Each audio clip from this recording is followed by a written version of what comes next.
बोलो जयकारा बोल मेरे श्री गुरु महाराज की जय।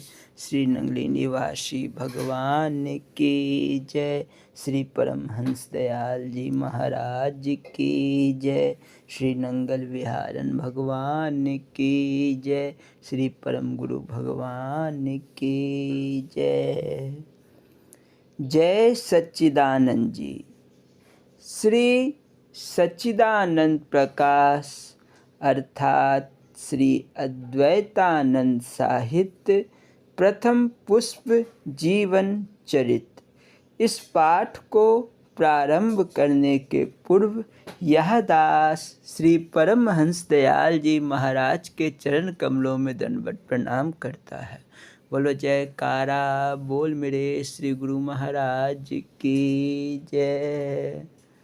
मंगलाचरण या कुदेन्दु तुषारहार धवला या शुभ्र वस्त्रामिता या वीणावरदंड मंडित करा या श्वेत पद्मासना या ब्रह्माचित शंकरा प्रभृति देव्यै सदा वंदिता सामान्य पातु सरस्वतीं भगवती निशेष पहाम शुक्लां ब्रह्म विचार सार परमा माधवम जगत व्यापिनीं वीणा पुस्तक धारणीं भैरां जाड्यात् करापहां हस्ते स्फाटिक मालिकां च ददति पद्मासने संस्थितां वन्दे तां परमेश्वरी भगवतीं बुद्धिं प्रदां शारदां गजाननं भूभुत्कनाद सेवितं कपितजम्बो भल्चा उमाशुतं शोकविनाशकारकं नमामि विघ्नेश्वरपादपङ्कजम्। वन्दे देवोमापतिं श्रीगुरुं वन्दे जगत्कारणं वन्दे पन्नगभूषणं मृगधरं वन्दे पशूनां पतिं वन्दे शशाङ्कबहिर्नयनं वन्दे मुकुन्दप्रियं वन्दे भक्तजनाश्रयं च वरदं वन्दे शिवशङ्करं कर्पूरगौरं करुणावतारं संसारसारं भुजगेन्द्रहारं सदा वसन्तं हृदयारविन्दे भुवनेशयितं नमामि। गुरु ब्रह्मा गुरु विष्णु गुरुदेवो महेश्वरा गुरु साक्षात् परब्रह्म तस्मै श्री गुरुवे नमः। अखंड मंडलाकारं व्याप्तं येन चराचरं तत्पदं दर्शितं येन तस्मै श्री गुरुवे नमः। त्वमेव माता च पिता त्वमेव त्वमेव बन्धु च सखा त्वमेव त्वमेव विद्या द्रविणं त्वमेव त्वमेव सर्वं मम देव। बोलो जयकारा बोल मेरे श्री गुरु महाराज की जय। भजन। तुम्हारी याद का विरहा इतना सताएगा सजल है नयन हो जाते हैं जब तू याद आएगा। तुम्हारी वेदना दिल को तरपाती रुलाती है वो मुखरा सांवले की मुस्कुराहट याद आती है कि जख्मी दिल पे मेरे प्यार का मरहम लगाएगा। तुम्हारी याद का बिरहा इतना सताएगा कहूँ कैसे जुबा से सतगुरु महिमा तुम्हारी ही बिरह बन कर उतर आती है गम जुदाई भी। तो क्या मिलने मुझे हर वक्त निगाहों में आएगा। तुम्हारी याद का बिरहा इतना सताएगा इबादत बन के उतरी दिल में निगाहें हार की सूरत निगाहें ढूंढती फिरती किधर है दीदार की मूरत तुम्हें देखे बिना क्या दास फिर जी पाएगा सजल हो जाते हैं नयन की जब तो याद आएगा तुम्हारी याद का विरहा इतना सताएगा। बोलो जयकारा बोल मेरे श्री गुरु महाराज की जय। स्त्रियां सत्संग में ना आवे। एक रोज जनाब दीवान दामोदर व जनाब सेठ बासाराम साहिवान ने टेरी में बड़े जोर शोर से आपत्ति उठाया कि स्त्रियां श्री महाराज जी के पास माथा टेकने को ना आवे। चंद भक्तों ने कहा भी कि यहाँ की स्त्रियां नदी पर जाकर बिना वस्त्र के स्नान करती हैं और बनाव श्रृंगार करके पानी भरने जाती है। सरे राह पठान बैठकर व्यंग कसते हैं और उल्टा सीधा बोलते हैं। उसकी वजह यही है कि उनको अपने धर्म के नियमों से परिचय नहीं होती और ना उनको किसी किस्म का सत्संग होता है। इसमें तो आपको कुछ ऐतराज नहीं और यहाँ पर आकर मालिक का भजन करती है। एक बुजुर्ग महात्मा को माथा टेकती है, कथा वगैरह सुनती और सत्संग करती है। इसमें ऐसा क्या हानि और हर्ज समझा है? मगर उनकी समझ में एक भी बात ना आई और वे इस बात के खिलाफ ही रहे। स्त्रियों को रोकना चाहा तो तमाम कस्बों की बाकी स्त्रियां और पुरुष ने उनके खिलाफ एका कर लिया। उनको भला बुरा कहना शुरू किया और कहने लगे कि हम तुम्हारे जिम्मेदार नहीं। अगर रोकना है तो अपनी माँ बहन और औरत को रोको, हम तुम्हारे कहने से नहीं रुकते। उन्होंने माँ और बहन को रोकना चाहा मगर उन्होंने भी उनकी बात नहीं सुनी। अलबत्ता अपनी औरतों को दोनों महाशयों ने आने से बंद कर दिया। दुर्भाग्यवश उन्हीं दिनों में सेठ बासाराम के घर में लड़का पैदा हुआ और तुरंत मर गया। दीवान साहब के घर में मरी हुई लड़की पैदा हुई। अब तो चारों तरफ से शोर मच गया कि उन्होंने श्री महाराज जी के विरोध की थी और स्त्रियों को सत्संग में जाने से रोका था। उसकी सज़ा उनको मिली। दीवान साहिब को एक और घटना भी ऐसा पेश आया कि जिसकी वजह से तमाम आदमियों के कहने के लिए गुंजाइश हो गई कि सत्संग से अवहेलना करने का यह फल होता है। बेचारे बड़े लाचार हुए और दोनों असहाय अपने परिवारों को साथ लेकर और प्रसाद वगैरह लेकर मुआफ़ी मांगने आए और फिर इस किस्म के विचार प्रकट नहीं किए। बोलो जयकारा बोल मेरे श्री गुरु महाराज की जय। श्री स्वरूप लीला संस्मरण एवं श्री स्वरूप दर्शन पाठ सत्संग उपदेश भाग 6। बोलो जयकारा बोल मेरे श्री गुरु महाराज की जय। इस पाठ को प्रारंभ करने के पूर्व यह दास श्री नंगली निवासी भगवान के चरण कमलों में दंडवत प्रणाम करता है। बोलो जयकारा बोल मेरे श्री गुरु महाराज की जय। भजन। गुरु गरीब निवाज तेरी जय हो दाता, गुरु गरीब निवाज तेरी जय हो दाता। अवगुण मेरे मूल न देखे, कैसे छूटू गिन गिन लेके।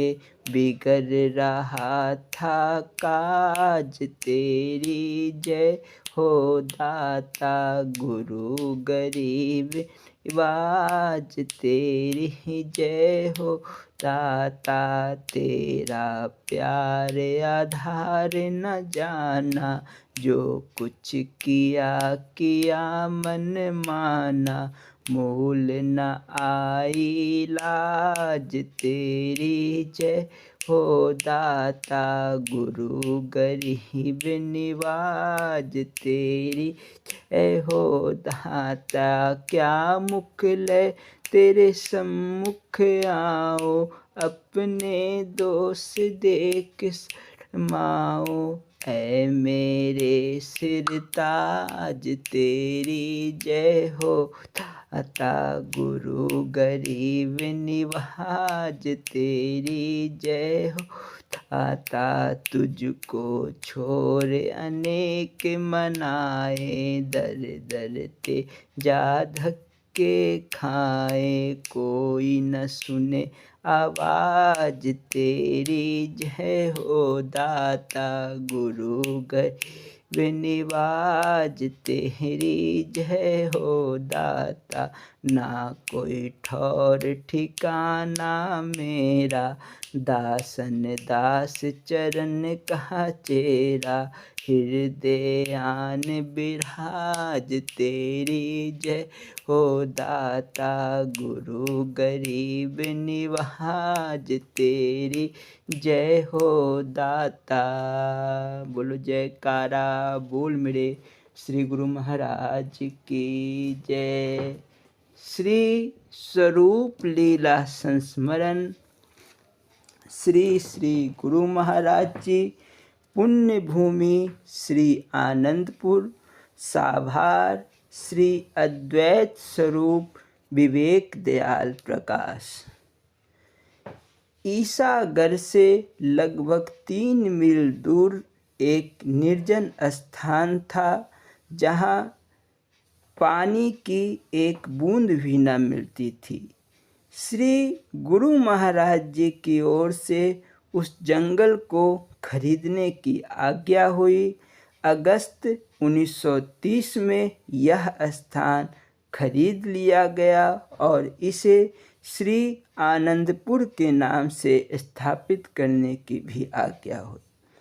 जहाँ अन्न का एक दाना भी उत्पन्न ना हो सकता था, वहाँ श्री गुरु महाराज जी की अनन्य कृपा एवं श्रीमुख वाक के परिणाम स्वरूप चारों ओर हरियाली लहलहा उठी। शुरू में श्री सतगुरु देव जी महाराज के विश्राम हेतु पत्थरों का एक कमरा बनवाया गया और अन्य सबके लिए झोपड़ियाँ ही थी।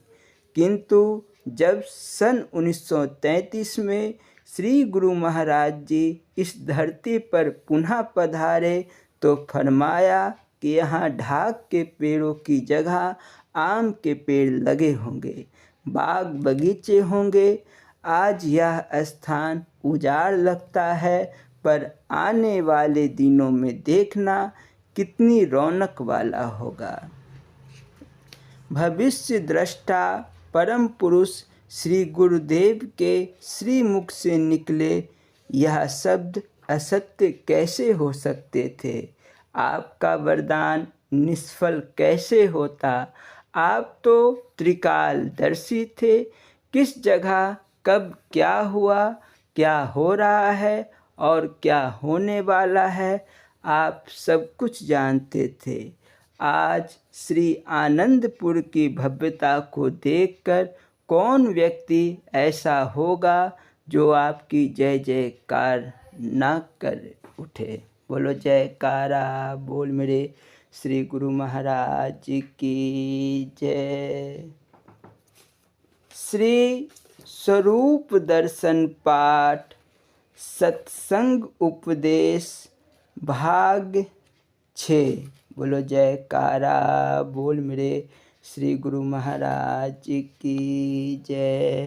शरण और शरणागत में बहुत भेद है। शरणागत का पद ऊंचा है। इसका तात्पर्य यह है कि अपने इष्ट देव के कर कमलों में, चरण कमलों में अपने विचार को युक्त अथवा लीन कर दे। यही सच्ची शरणागति है। कुत्ता, बिल्ली, गधा और अन्य पशु पक्षी, यह भिन्न भिन्न योनियां मालिक ने जीव की इच्छा अनुसार दी है। जैसी जीव की वासना है वैसा ही उसे शरीर मिला। यदि जीव को उसकी इच्छा के विरुद्ध दिए जाते तो जीव तंग आ जाते, प्रसन्न न होते।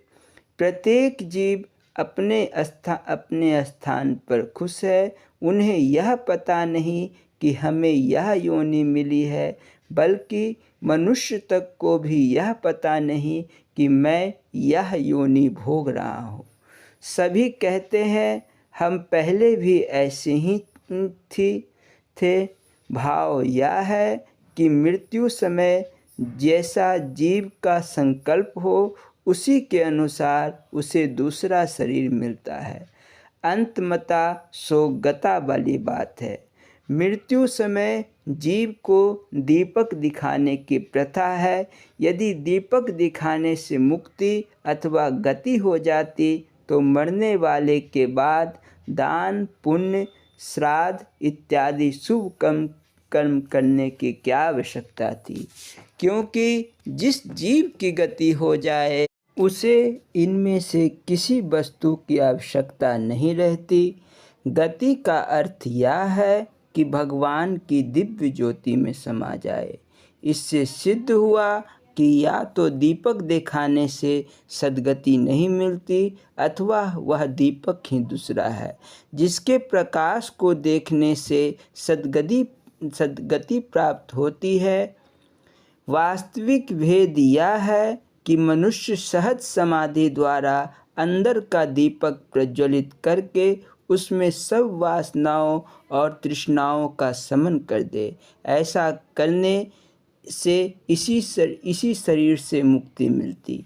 यदि कहा जाए कि मरने से ही मोक्ष मिलता है तो इसी 84 लाख योनियों में भी जीव की मृत्यु होती है, फिर उसकी मुक्ति हो गई होती, परंतु ऐसा नहीं होता। वास्तविक मोक्ष तो संकल्प विकल्प को दूर करने से ही होता है। श्री रामचरितमानस में ऐसा कथन आया है कि महर्षि विश्वामित्र यज्ञ किया करते थे जिसमें राक्षस आकर विघ्न डालते थे। इसी प्रकार यह संपूर्ण नहीं होता, यज्ञ संपूर्ण नहीं होता था। तब विश्वामित्र जी महाराज दशरथ के पास गए तथा उनसे भगवान राम तथा लक्ष्मण को यज्ञ की रक्षा के लिए साथ भेजने को कहा।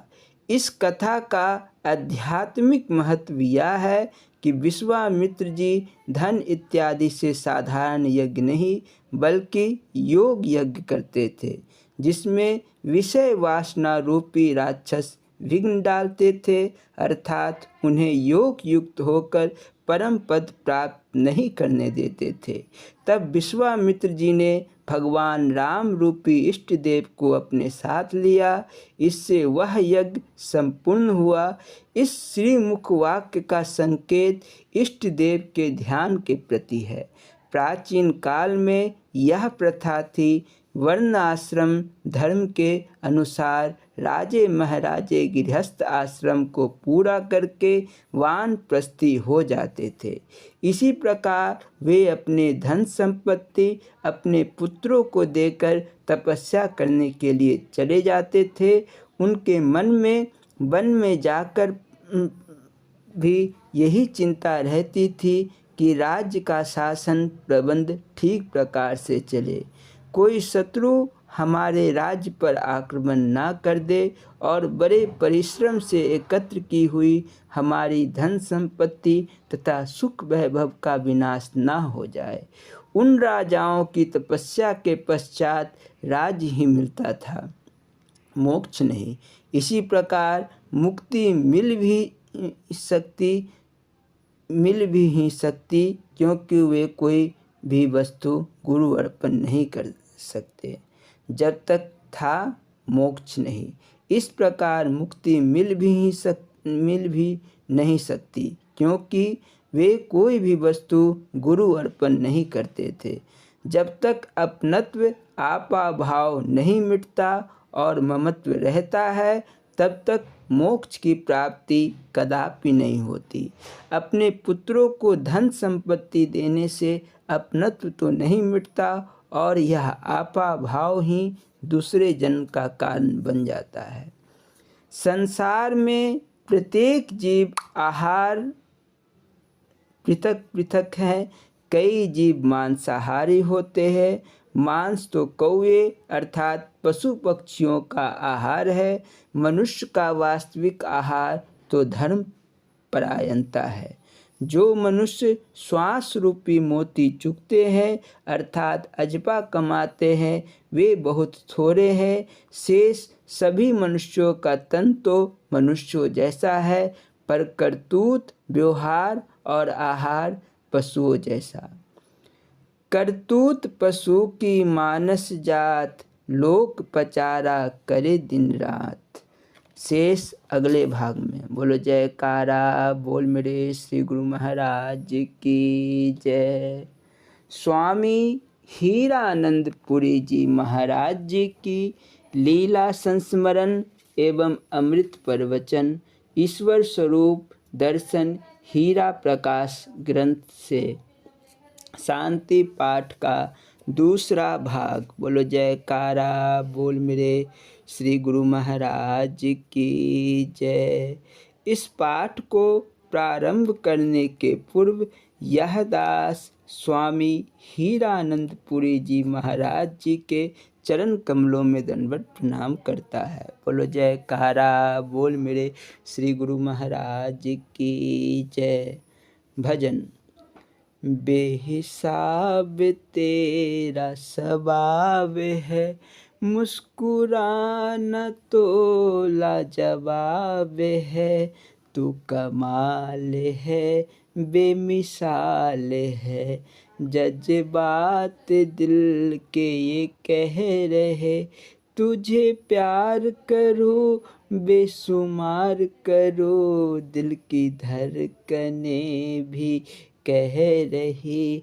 मुझे हो गया तुझसे प्यार है, दिल लौटने का ढंग प्रभु। जो तुझ में है किसी में नहीं, नजरे तेरी है जादू भरी। भोले बन के बैठे जनाब है, तेरी बात बात है दिल कसी। कोई तुझसे बढ़कर नहीं हंसी, हंसी होठों पे नशा आँखों में। दिल भर की यही पहचान है, तू कमाल है बेमिसाल है। बोलो जयकार बोल मेरे श्री गुरु महाराज की जय। स्वामी हीरानंद पुरी जी महाराज जी की लीला संस्मरण।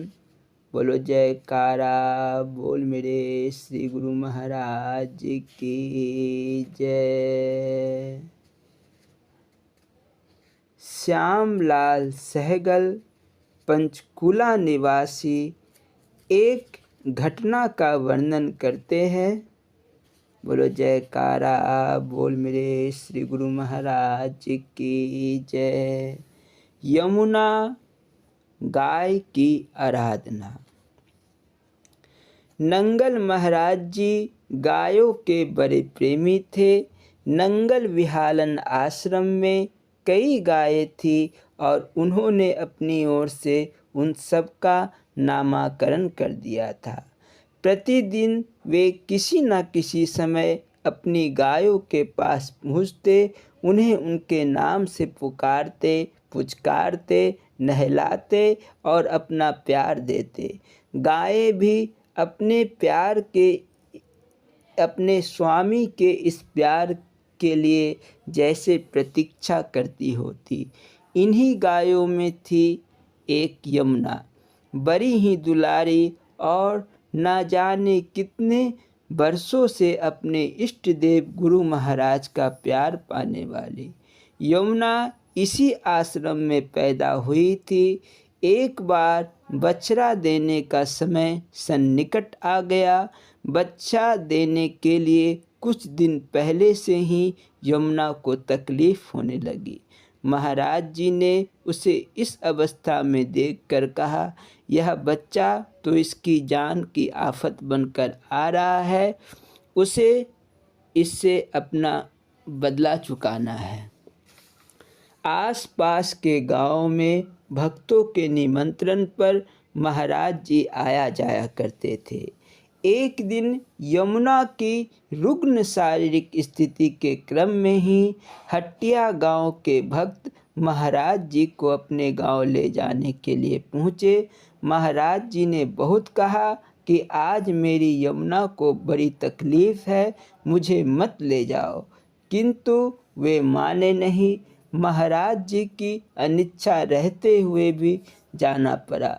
हटिया नंगल विहालन से 5-7 मील की दूरी पर अवस्थित था। वहाँ महाराज जी सत्संग कर रहे थे कि एकाएक उनके ध्यान में यमुना एक बालिका के रूप में प्रकट होकर हाथ जोड़े प्रार्थना करने लगी। महाराज जी, आपने मुझे इतना प्यार दिया, अब क्या इस अंतिम समय में आपके दर्शनों से वंचित हो जाऊंगी।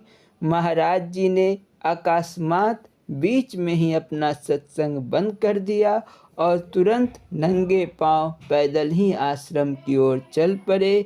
वहाँ उपस्थित भक्त स्तब्ध रह गए कि आखिर हो क्या गया, किसने क्या गलती कर डाली जिससे महाराज जी रुष्ट होकर इस तरह बेतहाशा चल पड़े हैं। वास्तविकता की जानकारी तो किसी को भी नहीं।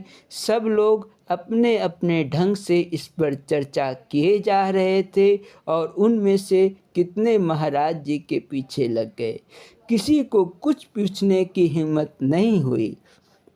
वहाँ आश्रम पहुँचते ही दम तोड़ती ही यमुना ने उनकी आहट पाकर बड़ी मुश्किल से अपनी गर्दन ऊंची की और महाराज जी को करुणा दृष्टि से निहारा। उसे देखते ही महाराज जी बोले, मैं आ गया यमुना, धैर्य रखो, मैं अभी आया।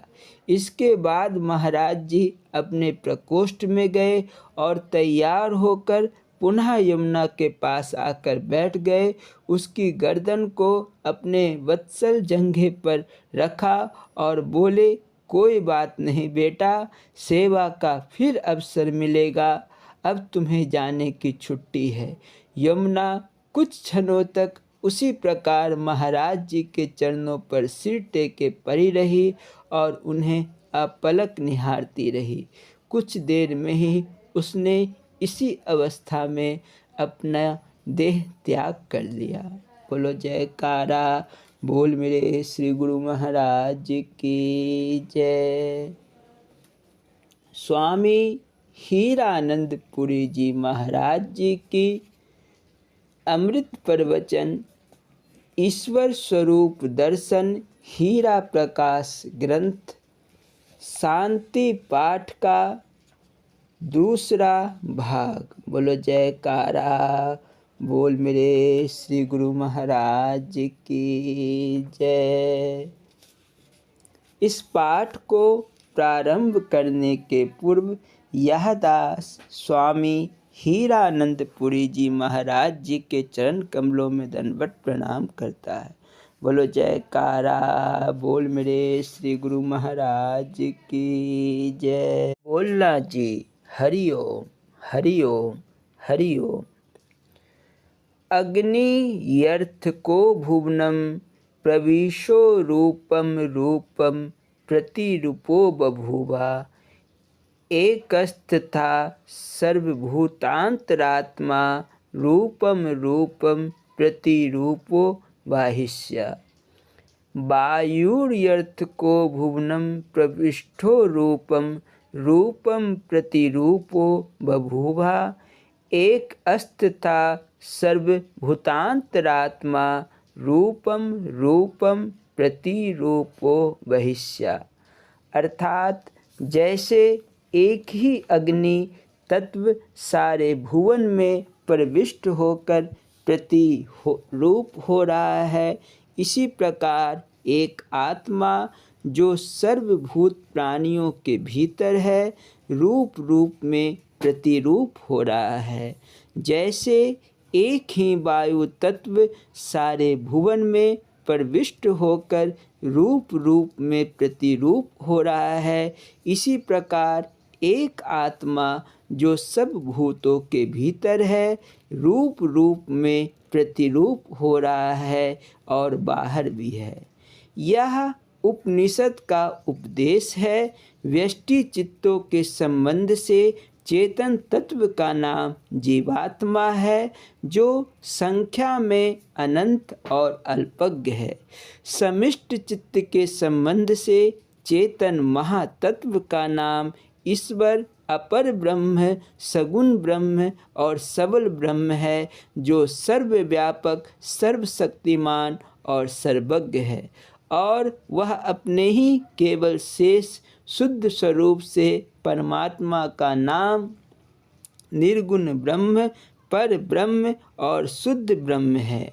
अर्थात एक परमात्म देव को ईश्वर, परमात्मा, आत्मा आदि नामों से पुकारा जाता है। सा ये एषोऽन्त हृदयाकाशः तस्मिन्नं पुरुषो मनोमयः अमृतो हिरण्यमयः। अर्थात यह जो हृदय के अंदर आकाश है, उसमें वह पुरुष है जो मन का स्वामी, अमृत और ज्योतिमय है। यह चेतन पुरुष ही सतोगुण में रजो एवं तमो की अधिकता से विकृत होकर अहंकार रूप से व्यक्त भाव में बहिर्मुख हो रहा है। यह दुखदायी अंधकार में अहंकार ही अहम भाव से एकत्व, बहुत्व, व्यष्टि, समष्टि रूप सर्व प्रकार की भिन्नता उत्पन्न करने वाला है। अहंकार से ही ग्रामा और ग्रहण रूप दो प्रकार के विषम परिणाम हो रहे हैं। अहंकार ही सतोगुण में रजो तमो की विशेषता से विकृत होकर परस्पर भेद वाली गामा रूपी शब्द, स्पर्श, रूप, रस, गंध आदि 5 तन्मात्राओं के रूप में व्यक्त भाव से बहिर्मुख हो रहा है। यह अहंकार ही सतोगुण में रजो तमो की कुछ विशेषता के साथ अधिकता से विकृत होकर परस्पर भेद वाली 5 कर्मेंद्रिया और 5 ज्ञानेंद्रिया और 11वां इनका नियंता मन के रूप में व्यक्त होकर बहिर्मुख हो रहा है। और अहंकार से व्याप्य 5 तन्मात्राएं ही सतोगुण में रजो और तमोगुण की विशेषता से विकृत होकर परस्पर भेद वाले आकाश, वायु, अग्नि, जल, पृथ्वी 5 स्थूल भूतों में व्यक्त भाव से बहिर्मुख हो रही है।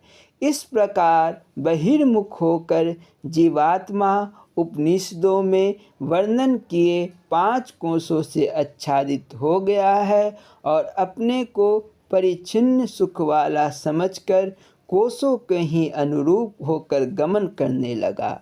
कोश नाम म्यान, पर्दा, ढक्कन, आवरण का है। जिस प्रकार प्याज का छिलका एक दूसरे के ऊपर चढ़ा हुआ होता है, वैसे ही यह 5 कोश आनंदमय, विज्ञानमय, मनोमय, प्राणमय, अन्नमय है। इन 5 कोशों को 5 रंग के शीशे वाले दीपक समझना चाहिए और शुद्ध चेतन आत्मा को उसके भीतर की ज्योति। जिस प्रकार दीपक की ज्योति एक ही रूप होने पर भी शीशों के रंग अनुसार ही दृष्टि में आती है, वैसे ही आत्मदेव कोशों के भाव अनुसार ही प्रतीत होता है। वह 5 कोश इस प्रकार है। शेष अगले भाग में। बोलो जयकारा बोल मेरे श्री गुरु महाराज की जय। स्वामी परम ज्ञानानंद पुरी जी महाराज जी की लीला संस्मरण एवं अमृत प्रवचन। बोलो जयकारा बोल मेरे श्री गुरु महाराज की जय। श्री नंगली निवासी भगवान की जय। मेरे जीवन का तू ही आधार है, तेरी महिमा अपरंपार है। मेरे मन मंदिर के देवता, प्रभु सच्चा तेरा दरबार है। मेरे जीवन का तू ही आधार है, तुम नहीं मिलते तो यह जीवन भव में ही गोते खाता। विषय वासना की चक्की में निश्चय ही यह पिस जाता। मेरे दिल का तू ही दिलदार है, तेरा मुझ पे बड़ा उपकार है। मेरे मन मंदिर के देवता, प्रभु सच्चा तेरा दरबार है। मेरे जीवन का तू ही आधार है, दिल के ऊपर लगे हुए थे 84 के 100 ताले। कैसे खुलते जो नहीं मिलते मेरे सतगुरु नंगली वाले। मेरी नैया फंसी मझधार है, हाथों में गुरु के पतवार है। मेरे मन मंदिर के देवता, प्रभु सच्चा तेरा दरबार है। मेरे जीवन का तू ही आधार है, तुम ठाकुर मैं तेरा पुजारी। तुम पर्वत मैं राही हूँ, नाम तुम्हारी भर दो प्यारे। बनकर संग सहाई तुम, मेरे गीतों की तू झनकार है।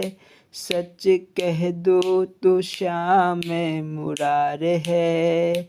मेरे मन मंदिर के देवता, प्रभु सच्चा तेरा दरबार है। इस दिल पर जब राग द्वेष की काली घटा छा जाती है, किसी ओर से रहमत बन के हवा वो आती है। तेरे चरणों में मेरा उद्धार है, दास पर वो तेरा उपकार है।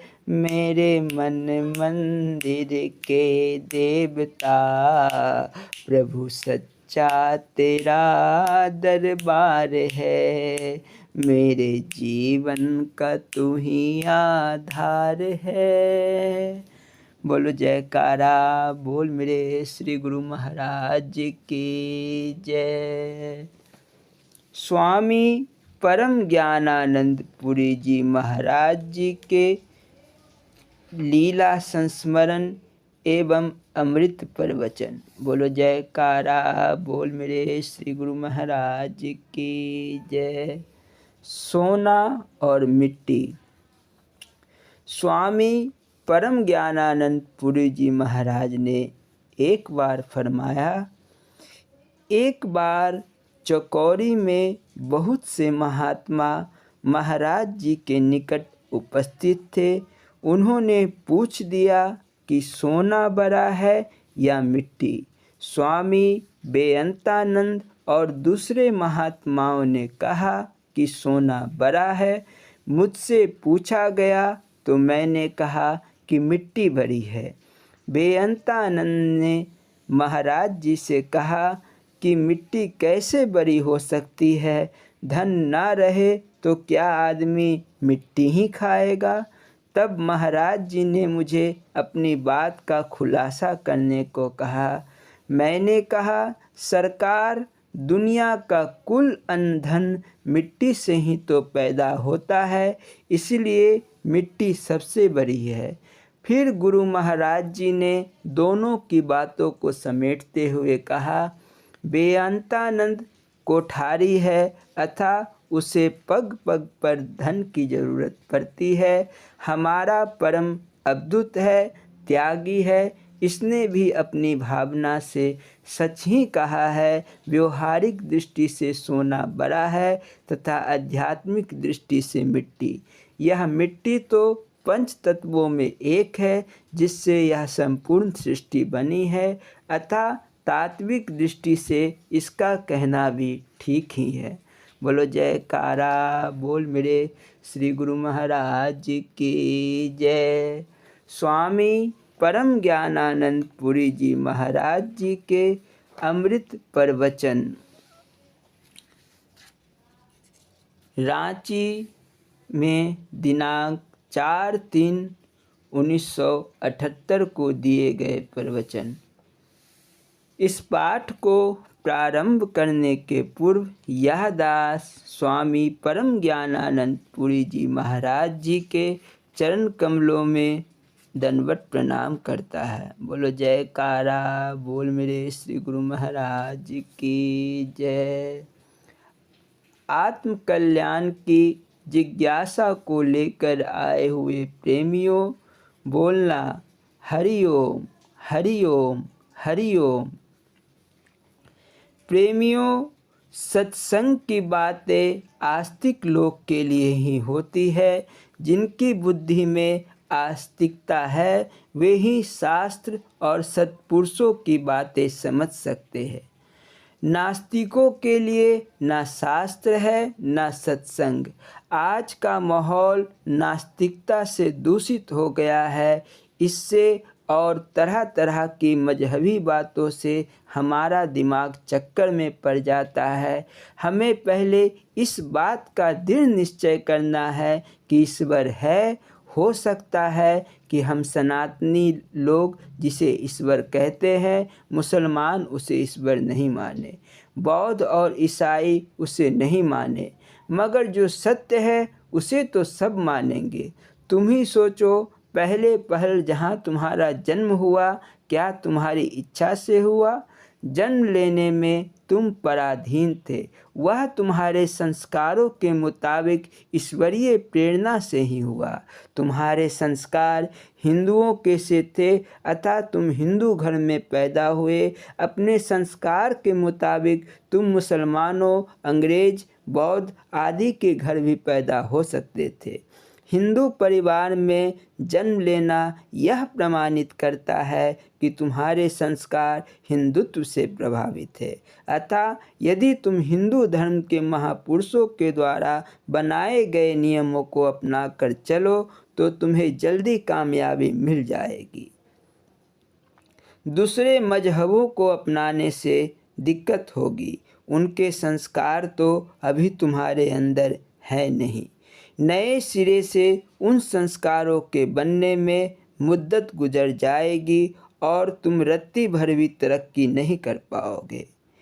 एक दफ़ा की बात है, मुसलमानों ने एक हिंदू को पकड़ लिया और उसे मुसलमान बनाने के लिए ले चले। वे उसे मस्जिद में ले गए और उसे कलमा याद करा दिया। वह कलमा पढ़ने लगा। उन्होंने सख्ती से कहा कि वह हरदम यही पढ़ा करे। जागते रहने पर तो डर के मारे वह कलमा पढ़ा करता, किंतु जब सोता तो नींद में करवट बदलते वक्त कहता, हे राम।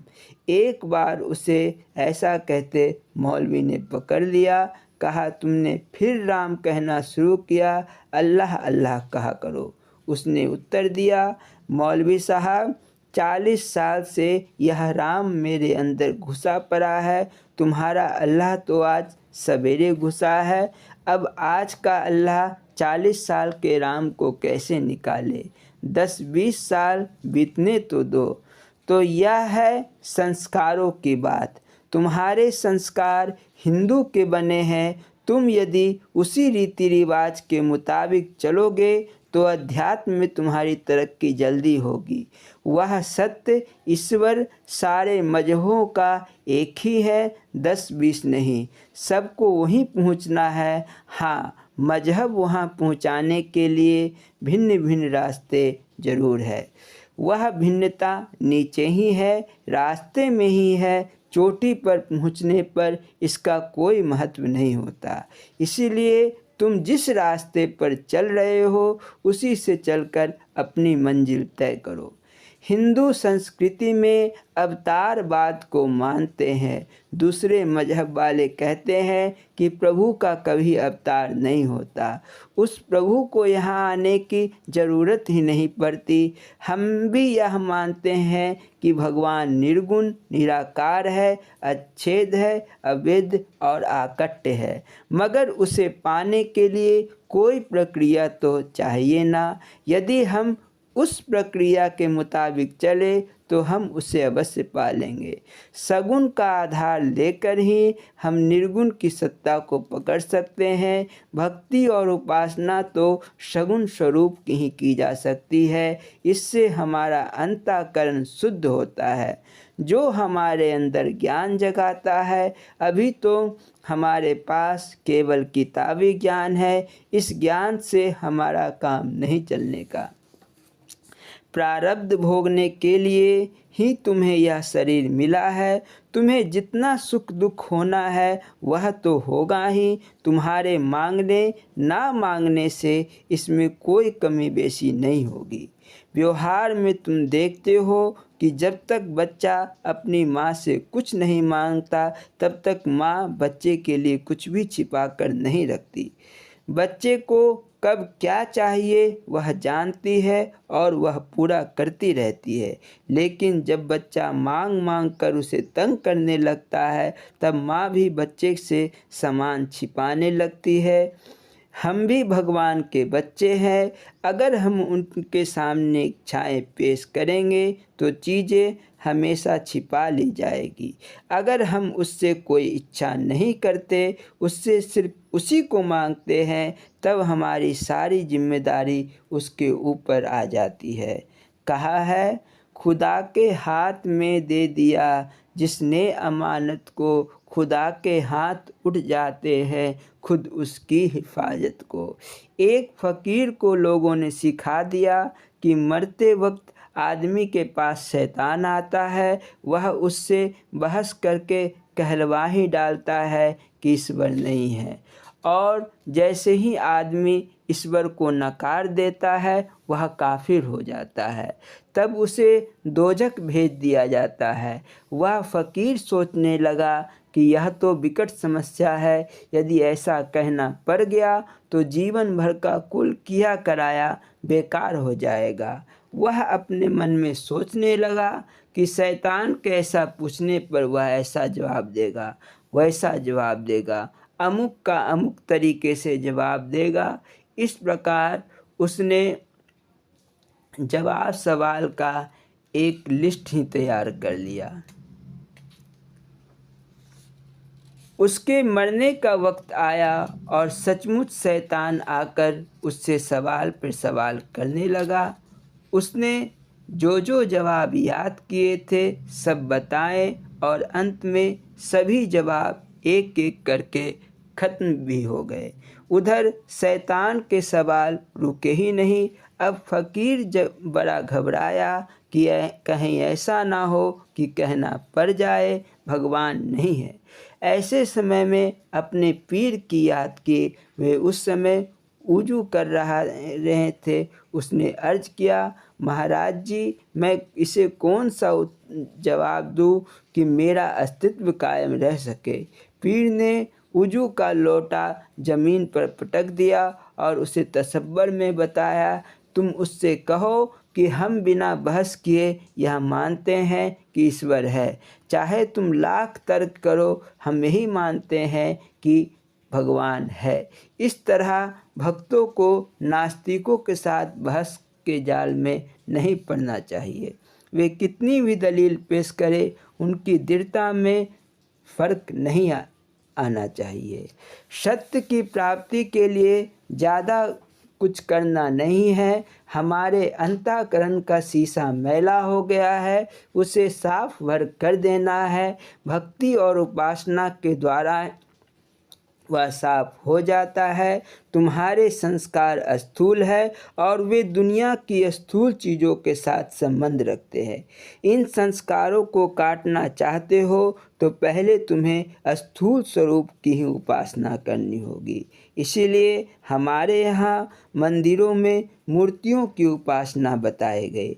पहले ही हम चैतन्य की उपासना के अधिकारी नहीं होते। मूर्ति तो एक प्रतीक मात्र है। हम मूर्ति पूजकर पत्थर की पूजा नहीं करते। हम बुत परस्त नहीं हैं। इस बात की सूक्ष्मता का पता आगे चलकर लगता है। सर्वप्रथम हम मूर्ति की प्राण प्रतिष्ठा करते हैं। ऐसा करके उसमें चैतन्य सत्ता का आवाहन करते हैं। प्राण प्रतिष्ठा करने के पश्चात वह मूर्ति पूज्य मानी जाती है। अब हमारे लिए वह मूर्ति परमात्मा का प्रतीक हो जाती है। यदि लोग उसे बेवकूफ़ी से ना समझे तो बात दूसरी है। जड़त्व बुद्धि से शिवजी पर लोटे के जल चढ़ाने से क्या होगा। शिवलिंग में चैतन्य भाव लाने पर तो हमारी हर हरकत उसी तरह की होगी जिस तरह इष्ट के सामने होनी चाहिए। जड़त्व बुद्धि से पूजा करोगे तो तुम्हारी मेहनत का फ़ायदा तो ज़रूर होगा, मगर असली फ़ायदा नहीं होगा।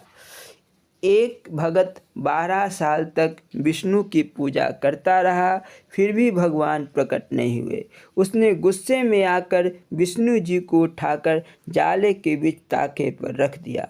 उसने सुन रखा था कि शंकर जी शीघ्र ही खुश हो जाते हैं। अब उसने शंकर की पूजा शुरू की। जब उसने पूजा का धूप जलाया तो उसकी सुगंधी हवा के साथ विष्णु की तरफ जाने लगी। कहने लगा, कितना चालाक है यह विष्णु। मैं पूजा शंकर की कर रहा हूँ और यह इसकी गंध जाले में बैठा बैठा मुफ्त में ले रहा है। 12 साल इसकी पूजा करके देख लिया, इसने मेरा कुछ नहीं बनाया। अब इसे हरगिज गंध नहीं लेने दूंगा। वह विष्णु की नोक में रुई ठूसने चला। ज्यों ही पास गया कि भगवान प्रकट हो गए। कहा, हद हो गई।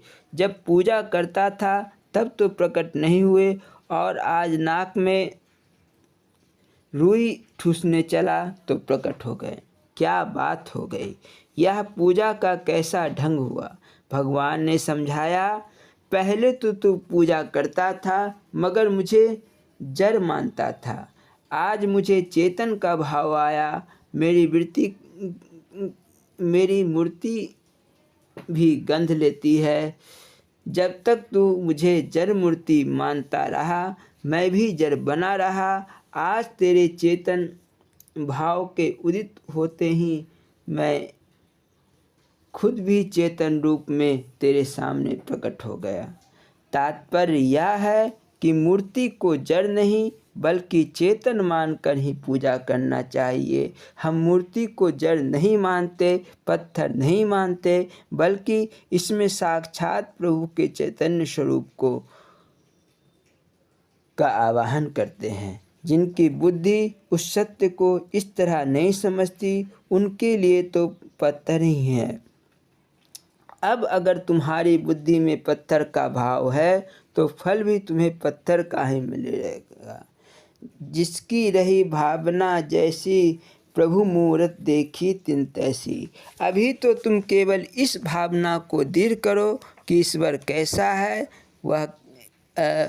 ईश्वर वह कैसा है, कहाँ है, यह राज कब तक खुलेगा। तुम्हें यह मानना होगा कि राम है, कृष्ण है, शक्ति है, शिव है, वह गुरु है। तुम्हारी इस दिव्य भावना का परिणाम होगा कि वह प्रभु उसी रूप में प्रकट होगा, क्योंकि उनका तो ना कोई खास रूप है नहीं। भगवान श्री कृष्ण स्वयं अर्जुन के सामने खड़े हैं, ठीक वैसे ही बातें कर रहे हैं जैसे मैं तुमसे कह रहा हूँ। भगवान कहते हैं, अर्जुन, पहले पहल मैंने यह उपदेश सूर्यदेव को दिया था। अर्जुन कहने लगे, गजब कर दिया आपने, आप तो हमारी बराबरी के हैं, लंगोटिए यार है, और सूर्य तो पता नहीं कब का है। फिर आपने सूर्य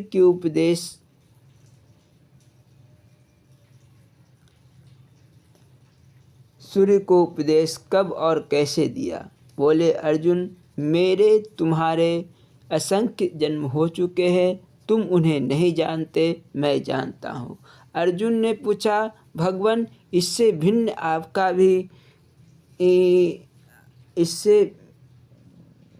भिन्न भी आपका कोई जन्म है क्या। कहने लगे, अरे मैंने तो अपनी योग माया को ग्रहण करके इस जगत के कल्याण के लिए यह विग्रह धारण किया है। मैं शरीर थोड़े ही हूँ, मैं तो इस शरीर में रहने वाला महान चैतन्य विराट ब्रह्म हूँ। अर्जुन की बुद्धि चक्कर खा गई। पूछा, भगवान, क्या मैं आपके उस विराट स्वरूप को देख सकता हूँ। भगवान बोले, इन स्थूल आँखों से तुम उसे नहीं देख सकते, इनसे तो नासमान चीज़ें ही देखी जा सकती है, क्योंकि ये स्वतः विनष्ट होने वाली है। तुम मेरे अनन्य प्रेमी हो, इसीलिए तुम्हें अपनी विशेष कृपा से वह दिव्य दृष्टि प्रदान करता हूँ, जिससे तुम मेरे विराट स्वरूप का साक्षात्कार कर सको। अब लोग तो यह समझते हैं कि भगवान ने जैसी दिव्य दृष्टि अर्जुन को दे दी थी, वैसी हमें भी दे दे तो ठीक हो। मैं पूछता हूँ, भगवान ने वह दिव्य दृष्टि दुर्योधन को क्यों नहीं दे दी थी। यदि दुर्योधन को दिया होता तो महाभारत का युद्ध ही नहीं होता।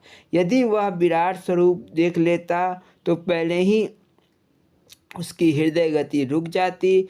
यदि वह बच भी जाता तो लड़ाई ना करता, क्योंकि तमाम कौरवी सेना पहले ही विराट भगवान के दांतों में पिसकर चूर्ण होती हुई दिखाई गई थी। अगर दुर्योधन ने उसे देखा होता तो युद्ध के पहले ही उसका संकल्प टूट जाता। फिर भगवान ने अर्जुन को दिव्य दृष्टि दी ही क्यों। इसलिए कि अर्जुन इसका पात्र है। उसकी भगवान में अनन्य निष्ठा है। वह मनसा वाचा कर्मणा भगवान को समर्पित था। अनन्य भक्ति उपासना के कारण उसका हृदय उस विशेष कृपा को धारण करने के योग्य हो चुका था।